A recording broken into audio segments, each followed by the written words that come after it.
Mari kita ikuti seri Pesan Pengharapan.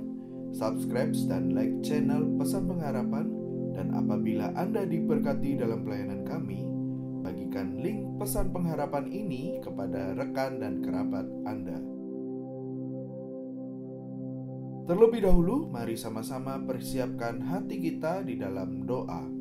Tuhan Yesus memberkati.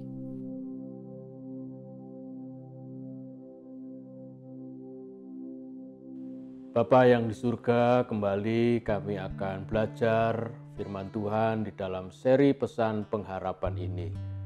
Kami tahu seperti firman-Mu Tuhan, bahwa masa depan sungguh ada dan harapan kami di dalam Engkau Tuhan Yesus tidak akan hilang.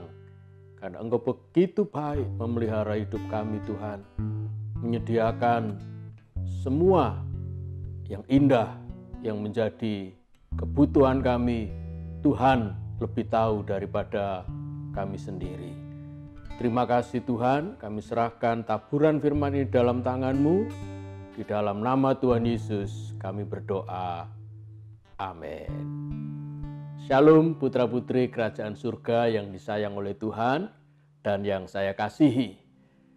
Kali ini seri Pesan Pengharapan kedua berjudul Pengharapan Peringan Beban Kehidupan. Saudara, kita tahu bahwa pandemi COVID-19 ini mendatangkan banyak beban dalam kehidupan kita. Karena itu jangan putus asa, saudara. Karena hidup sudah berat. Kalau kita sudah putus asa, lalu senantiasa hanya menangis, maka saudara akan menambahi beban kehidupan ini. Apa yang harus kita lakukan? Lakukanlah sebuah pengharapan. Karena saya yakin percaya sesuai firman Tuhan, pengharapan itu bisa memperingan beban kehidupan saudara. Dan pada akhirnya saudara akan lepas, saudara akan bisa merdeka, saudara akan bisa bebas dari beban kehidupan ini. Mari kita lihat ayat firman Tuhan yang indah, yang luar biasa di dalam kitab Ratapan pasal 3 ayat 19 sampai ayat 26. Kita akan bagi menjadi 3 bagian. Kita akan baca lebih dulu Ratapan 3 ayat 19 sampai ayat yang ke-21. Ratapan 3 ayat 19 sampai 21. Ingatlah akan sengsaraku dan pengembaraanku, akan ipuh. Ipuh ini adalah tumbuh-tumbuhan yang rasanya pahit, dan racun itu, racun yang dimaksud adalah empedu. Saudara, ayat 20. Jiwaku selalu teringat akan hal itu dan tertekan dalam diriku. Tetapi hal-hal inilah yang kuperhatikan, oleh sebab itu aku akan berharap. Saudara, poin yang pertama ini adalah mewakili kita semua. Apa yang diratapi oleh Yeremia. Yeremia merasa bahwa subjek dalam kehidupannya saat itu adalah kesengsaraan, kepahitan, seperti ipuh, tumbuh-tumbuhan yang rasanya pahit itu. Juga seperti empedu yang bisa kalau itu pecah meracuni semua organ pencernaan dalam tubuh kita. Apalagi saudara yang dialami oleh Yeremia. Yeremia merasa tertekan.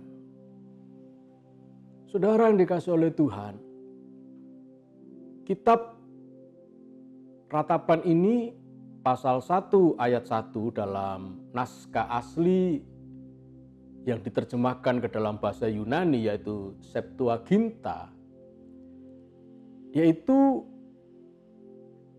ada sebuah kalimat pendahuluan yang sangat penting, saudara. Sebelum pasal 1 ayat 1 ada sebuah kalimat yang sangat penting. Di situ tertulis bahwa tatkala itu aku melihat Yerusalem dan Yehuda hancur. Dan aku duduk untuk menangisi dan meratapinya. Dan kitab ratapan ini, saudara, dalam bahasa Septuagintanya itu adalah Eicha. Di dalam bahasa Ibraninya Eicha, artinya kenapa?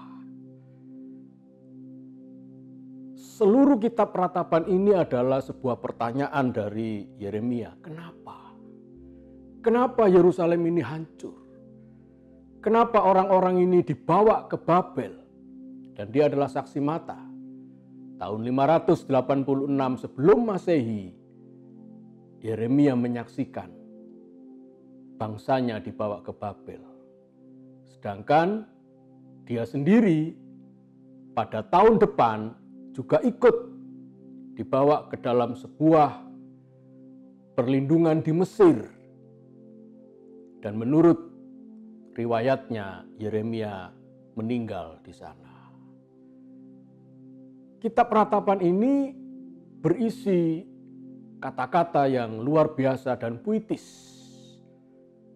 Pasal 1, pasal 2, dan pasal 4 terdiri dari kitab yang akrostik.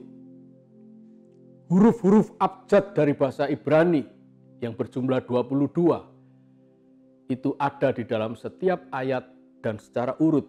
Pasal 1, pasal 2, pasal 4. Pasal 5 juga mengandung huruf-huruf abjad Ibrani, tetapi tidak urut, saudara. Tetapi pasal 3, kelipatan 3, karena itu isinya 66 ayat. Setiap huruf Ibrani menempati 3 ayat, 3 ayat, 3 ayat, sampai ayat yang ke-66. Huruf Ibrani terakhir. Dan posisi di ayat yang ke-66. Karena satu huruf Ibrani itu 3 ayat, 3 ayat, 3 ayat, dan seterusnya. Indah sekali, saudara. Tetapi isinya yang indah itu mewakili jeritan hati dan air mata dari Yeremia. Sebab itu dalam bahasa Septuagintanya, nudup Yeremia atau ratapan Yeremia ini adalah kitab Trenoi Yeremiou, tangisan daripada Yeremia. Saudara bisa menyaksikan di situ di ayat 19 sampai 20 bahwa Yeremia begitu tertekan, saudara. Karena subjek dari ayat 19 dan 20 adalah kesengsaraan, kepahitan, racun, dan tertekan. Tetapi ayat 21 indah sekali, saudara. Tetapi hal-hal inilah yang kuperhatikan. Ada sebuah pengalian perhatian dari ayat 19 dan 20 kepada ayat berikutnya, ayat 22. Kalau tadi subjek dari ayat 19 dan 20 lalu, Yeremia sadar bahwa harus ada perubahan perhatian. Perhatian yang dialihkan. Apa itu, saudara? Subjeknya berganti. Ayat 22 dan 23, tak berkesudahan kasih setia Tuhan, tak habis-habisnya rahmatnya, selalu baru tiap pagi, besar kesetiaanmu. Di dalam terjemahan LAI ini, ada satu kata penting yang dihilangkan yang justru itu merupakan subjek, yaitu kata bagi kami. Jadi ayat 22 dan 23 harusnya bagi kami tak berkesudahan kasih setia Tuhan, tak habis-habisnya rahmatnya, selalu baru tiap pagi, besar kesetiaanmu. Jadi dari subjek kesengsaraan, kepahitan, racun, dan tertekan itu beralih subjeknya. Di ayat 22 dan 23 ini, saudara, apa sekarang? Kami. kata ganti orang pertama jamak. Kami yang sudah diperbarui oleh apa, saudara? Oleh pengharapan. Karena di dalam ayat yang ke-21 itu, oleh sebab itu aku akan berharap. Ada sebuah pembaharuan melihat situasi, kesengsaraan, tangisan, ketertekanan, dan kepahitan, saudara. Beralih kepada kami yang sekarang memiliki pengharapan. Ini bukti bahwa judul seri pesan pengharapan ini sesuai dengan firman Tuhan, bahwa pengharapan itu memang akan memperingan beban kehidupan kita, saudara. Seperti yang dialami oleh Yeremia. Bahwa bagi kami tak berkesudahan kasih setia Tuhan. Dari memandang kesengsaraan, memandang kepahitan dan seterusnya itu, sekarang kami akan memandang sebuah pengharapan yang baru, yaitu kasih setia Tuhan yang tidak berkesudahan. Dan rahmat-Nya yang selalu baru setiap pagi. Ahli psikologi di negeri ini, saudara, memiliki sebuah pandangan yang tepat sekali tentang kondisi kejiwaan orang-orang yang berada di tengah-tengah pandemi sekarang. Terutama orang-orang yang bekerja, yaitu burnout syndrome. Sebuah sindrom atau penyakit kejiwaan yang karena disebabkan oleh kejenuhan, oleh stres. Pertama-tama orang senang work from home, bekerja dari rumah, saudara. Tetapi lama-kelamaan karena dikurung dan tidak bisa kemana-mana, tidak bisa rekreasi, tidak bisa keluar bersama teman-teman seperti dulu, maka pada akhirnya mengalami burnout, kejenuhan, tekanan, dan stres. Apalagi, saudara, kalau gajinya berkurang, apalagi kalau terancam PHK, pandemi COVID ini mendatangkan stres yang begitu luar biasa.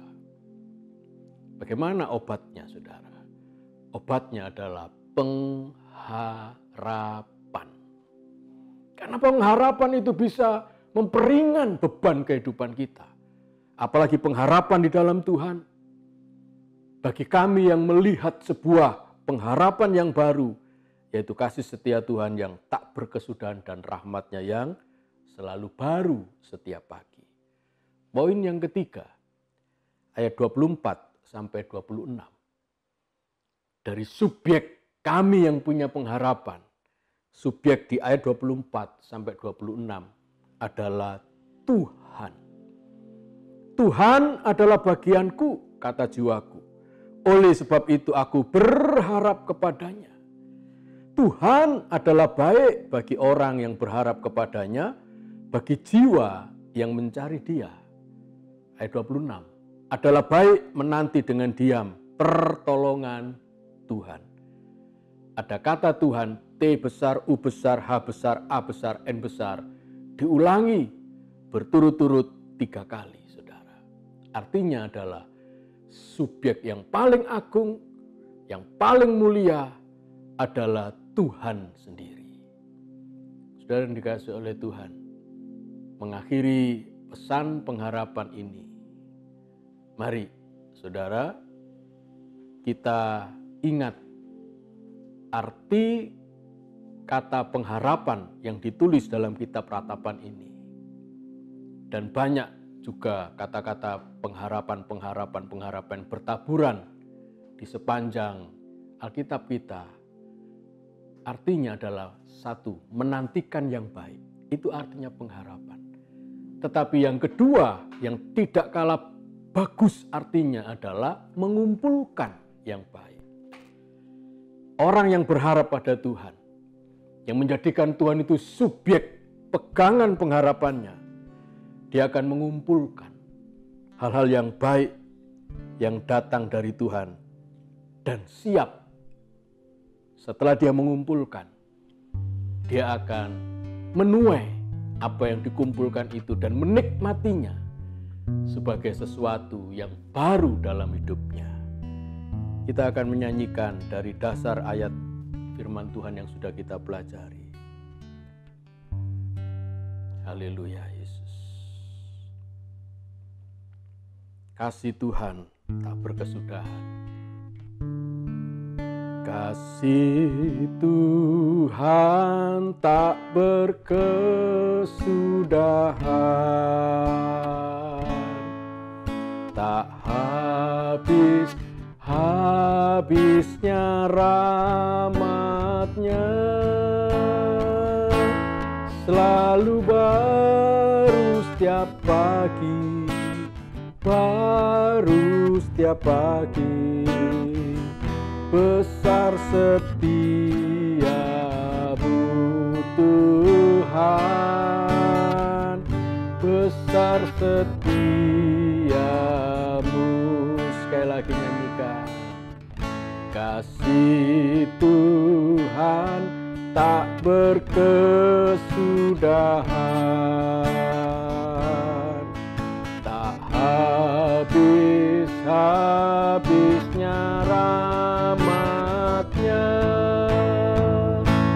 selalu baru setiap pagi, baru setiap pagi.